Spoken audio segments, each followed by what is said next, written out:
This is going to be a series where I will document the entire process of building my community from 0 to 10K a month in euros. So in dollars, it's about 11.4. I'm not too sure. So the way these videos going to go is we're going to brainstorm and get clarity on what can I do and how can I do it. Number one, we're going to do some reporting on growth metrics, growth on Instagram, growth on YouTube, and we're going to go into all of that stuff.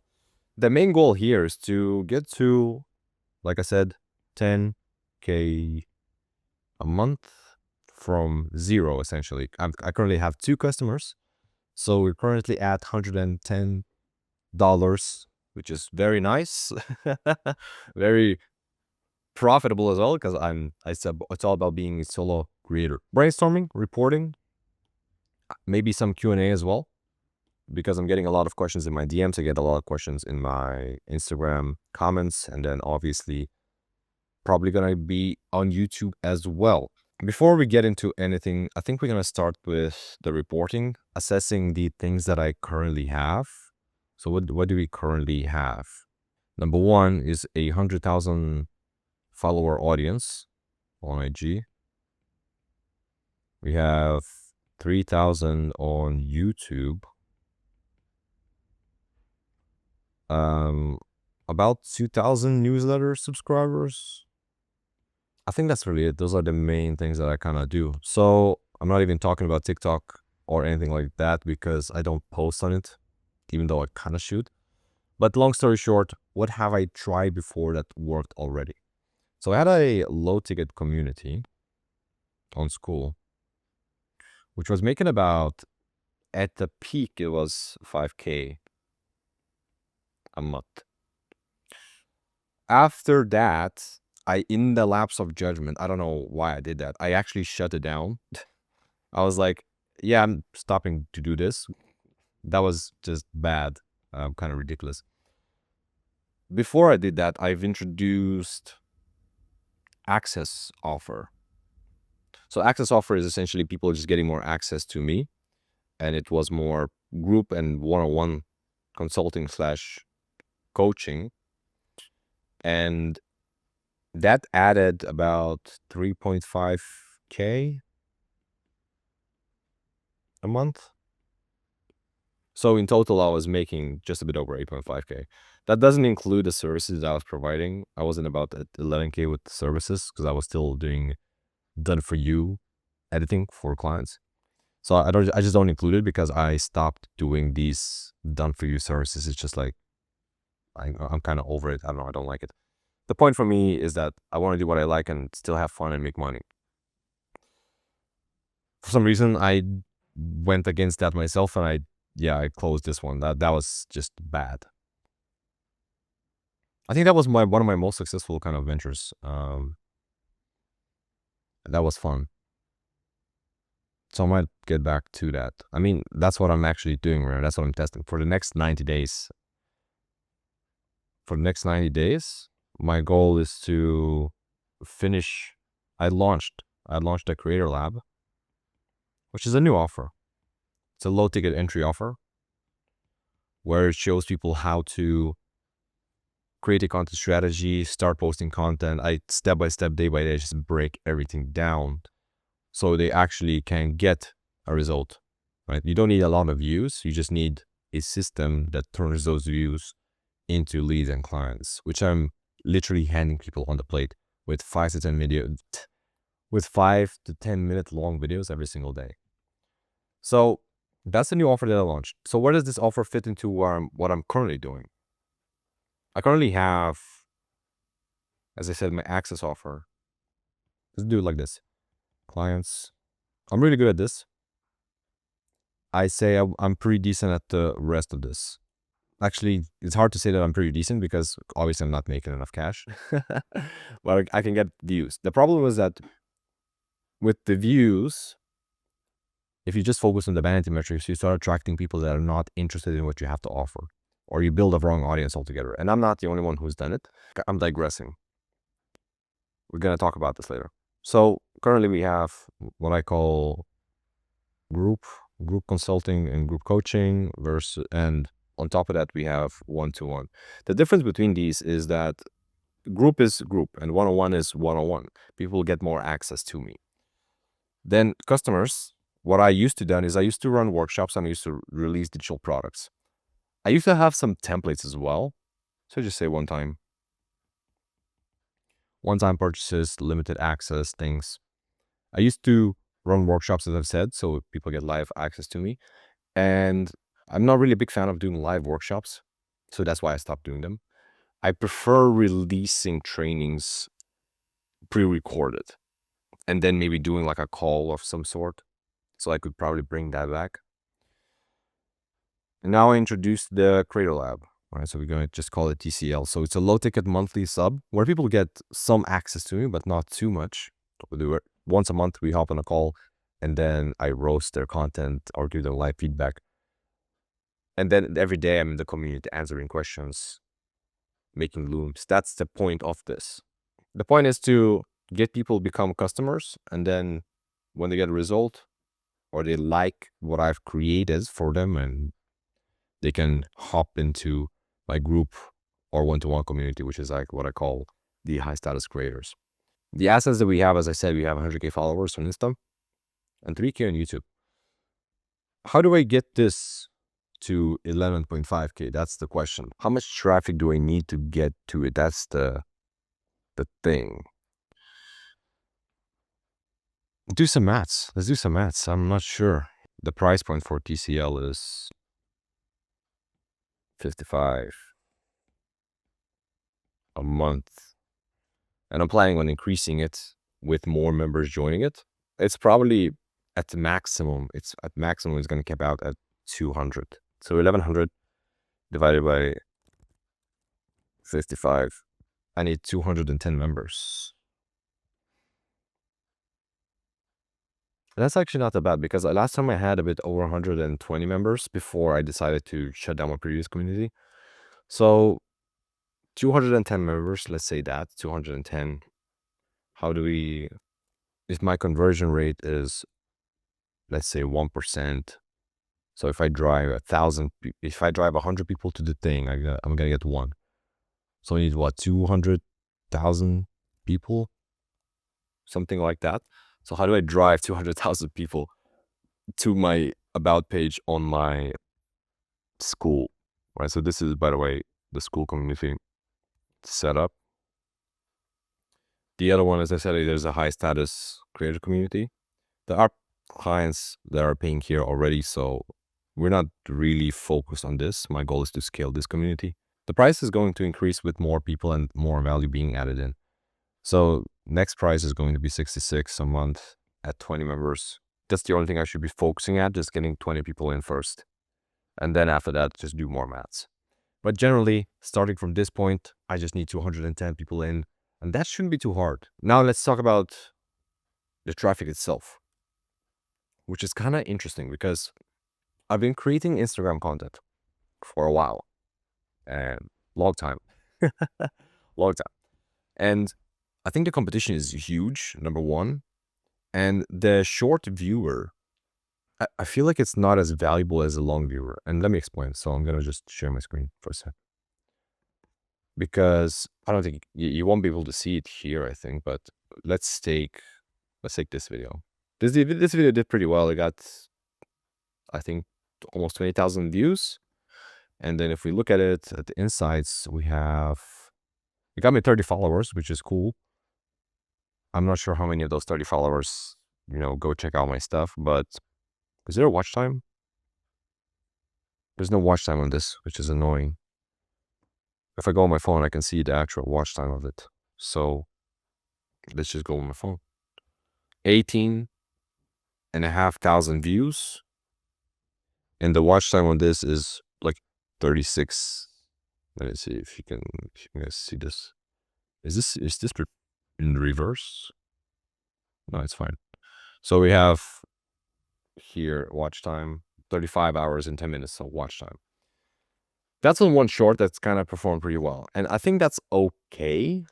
The 18,500 views is essentially just people rewatching it again. And somebody who watches 90 seconds of your video versus someone who watches like a longer form video is, I think it's a massive difference actually. And I noticed that myself. So if we just go on my YouTube, I actually don't really post that much. Dude, last time I posted over a month ago.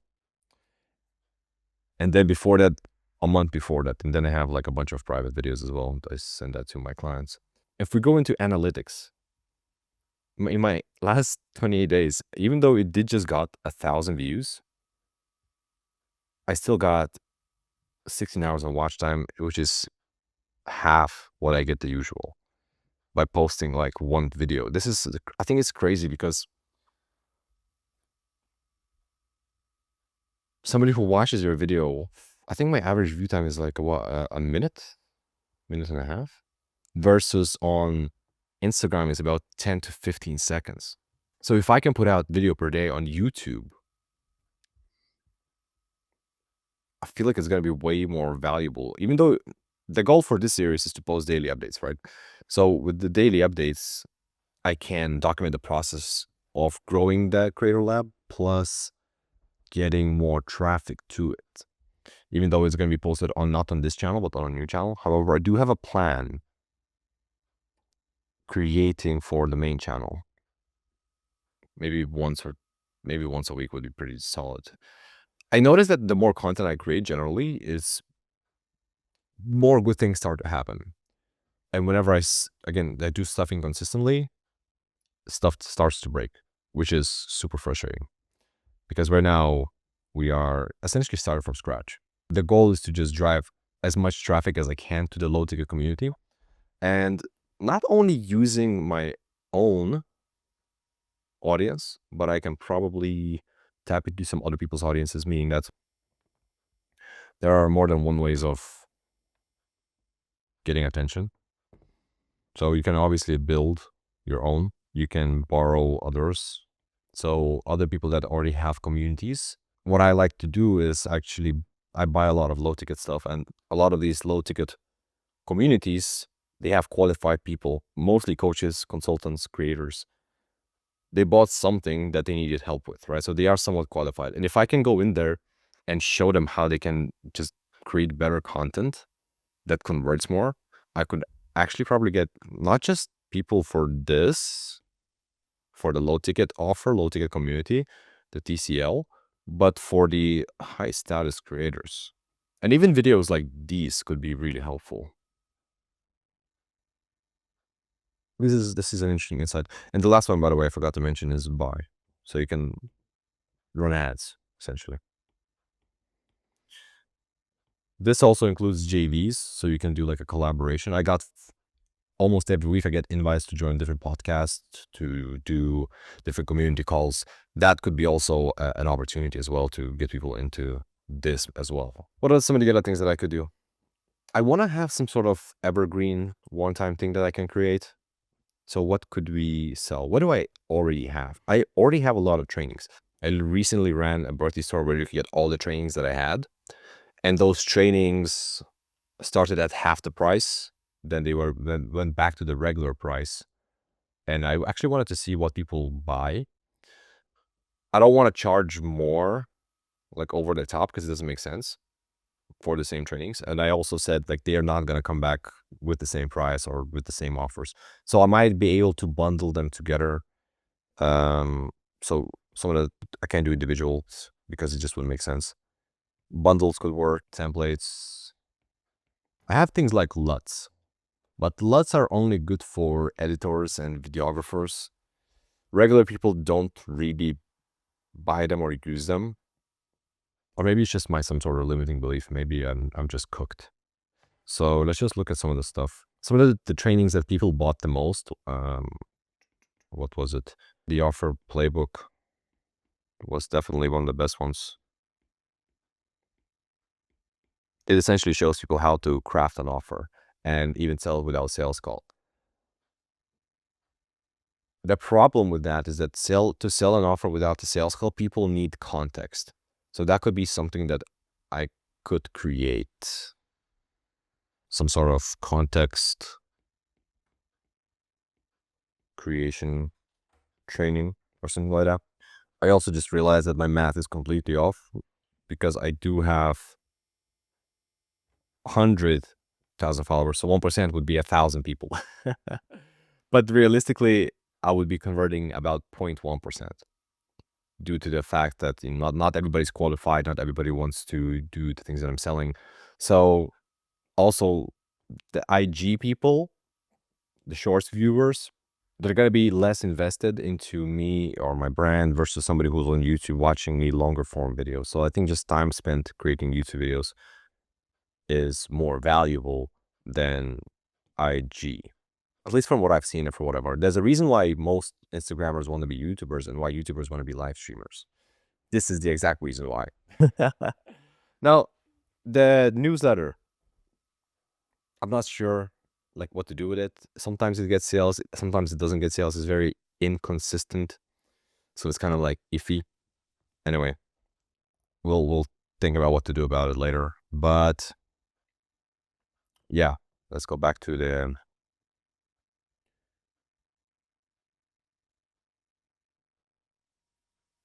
context creation training.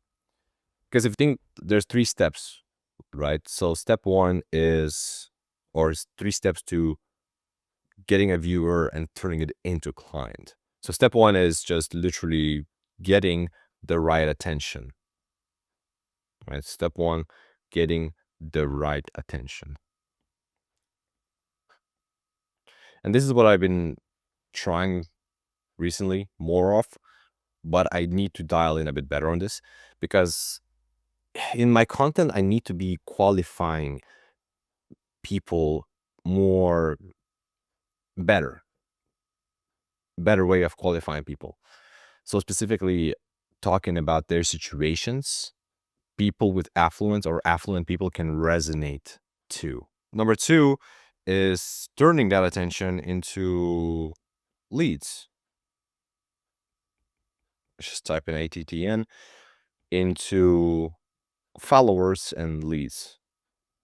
Now let's just say leads, right? Because the attention, this can be turned into followers with an optimized profile, right? They see your content and then they go like, oh, I want to see what this guy's about. Then they see that your profile is pretty dope and then they click that follow button. Then it's more about actually turning, the attention and the followers into leads and ultimately leads into customers and clients. The points that we really should, or that really I should be working on is really just getting more traffic to see more of the stuff that I have. So we got to take the traffic, drive all the traffic to IG. Actually, what will be the sources of my traffic? YouTube and IG. I think I'm going to double down on YouTube more than Instagram. On Instagram, it's still okay to post stories and build that human connection because on YouTube, you kind of build that through the long form, but through Instagram, it's all the short form, people dealing with brain rot 24/7, people looking at other people's stories and they're feeling the FOMO, seeing what others are doing. It's a good way to build that connection, again, that consumption time of your content. So the strategy then remains. Ideally, 1 short a day, something chill, nothing crazy edits because I'm over it, right? More value, something that people can take away and implement, do pretty well with it, and then drive all that traffic to link in bio.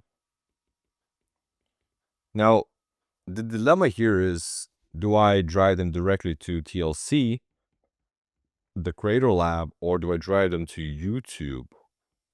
Which I think is more valuable because, again, this increases the consumption of the time, right? Or the consumption of me. They consume more of me. They spend more time with me. This is more of a just kind of cold sell. Like, hey, join the community and see how it's going to go. Now, periodically on my IG stories, I am going to continue to open one-on-ones and essentially high status creators because you can't just join at any time. I just don't do that. It's not open 24/7. It's periodically. this also opens a few opportunities. Like if you join this, and you can probably join this at any time at a discount maybe as well. So this is kind of a nice idea to think about in the future. This is the entire strategy for Instagram. For YouTube, I'm not even sure. I'm not like a YouTube expert. I'm thinking one video per week because I don't know if I can do more. I've never really done YouTube properly. I messed around, right? Previously, I just kind of used to turn on the camera and just speak to it. And I think it's good because it builds the skill of speaking to the camera, being on camera, public speaking, so on and so forth. And this is one of the reasons why I started doing this. So YouTube, one video per week, and then link in description could be the TLC. Once people consume YouTube, they go to TLC. They have more trust, they have more likability. So we'll just have to test it. Yeah, I think this is it for this video. So this is kind of cool because I just realized I can just connect my phone to this screen and then I can literally just read through the comments and answer these questions. Now, if you have any questions, go comment on my videos or just comment on YouTube videos and I'll try to answer them in every single video. If there's no questions, I'll just move on. So what do we have? We have some editing questions. I'm not really answering editing questions because that's not what I want to do. What lenses do you use? Usually right now I use 16-35. So it's like very wide or not. Yeah, it's very very wide. And then medium close up along the lines of that. 16-35 2.8. What's the name of the font? It's Helvetica in every single video. Then a bunch of call to actions. Today post music. I'm not gonna reveal the source of the music, but I spend a lot of time looking for good music and then I try to use AI to make it, right? So instead of, because all the good music that I listen to has lyrics, right? So we want to like separate it and so on and so forth. And I use the tool called La L AI, right? I might have a link somewhere, I don't know. So people asking for LUTs, they're not currently available, unfortunately. I have a quick question for you. Please check your DMs. The classic Outreach Mastery. More CTAs, more CTAs. Did he use After Effects? Yeah, the editors use After Effects in my videos. More call to actions. Yeah, so like there's a lot of, over the last few days, a lot of call to actions because I posted 3 videos or 4 videos back to back with call to actions so that people get a lead magnet that I created. That didn't really produce any result of any kind, so I'm just not gonna do lead magnets anymore like that. Maybe I'll create a call to action to watch a longer video because again, the consumption could be really good. That could be actually really good. So I create a YouTube video, then I create a video, or for a week I create shorts about that video, and then people consume that video, and then they go sign up for a TLC. That's a plan. I like that. I'll just go back as much as like 7 days, and then we'll see. So it's not about shiny stuff. It's about actually editing, about the story of the video. Yeah. So that's why the reason why I stopped doing editing is because good editing is going to attract editors. And there's been cases where some of my clients have seen the edits and they were like, this guy knows what he's doing, so I kind of want to work with him. So I'm not saying that that's not the case, but it's more about sharing perspective, information, insights, and the value that makes people go like, okay, this guy knows what he's talking about. His content looks good. It doesn't need to be overly edited dopamine bombardment. I think editing matters when it comes to hooks. Like you can do like a really good hook with an editing or like 3D opening, some sort of like that. That can work really well. And then the rest of the video can be just very chill. More call to actions, more call to actions. This is what I'm facing since years. I think this was broke client video. It's you, yeah. So, I mean, it's not really a question, but the guy is just confirming that, he's experiencing that. More call to actions, content calendars are for those who need training wheels. Holy shit, look at this guy. It's funny because like when you create a good piece of content, you get like good people commenting on that stuff. So shout out to Sarv Endra. Shout out to this guy for leaving a comment. I didn't like it. I should like it. Jesus Christ. I don't really read comments, so please tell me the name of the back. Everybody wants to know the background. Maybe I'll reveal it later. Who knows? Right? When I'm feeling that I've used it up, and then I'm gonna reveal it. So that's that for this. And now we will wrap up the video. Hope you enjoyed this, guy, and I will see you tomorrow.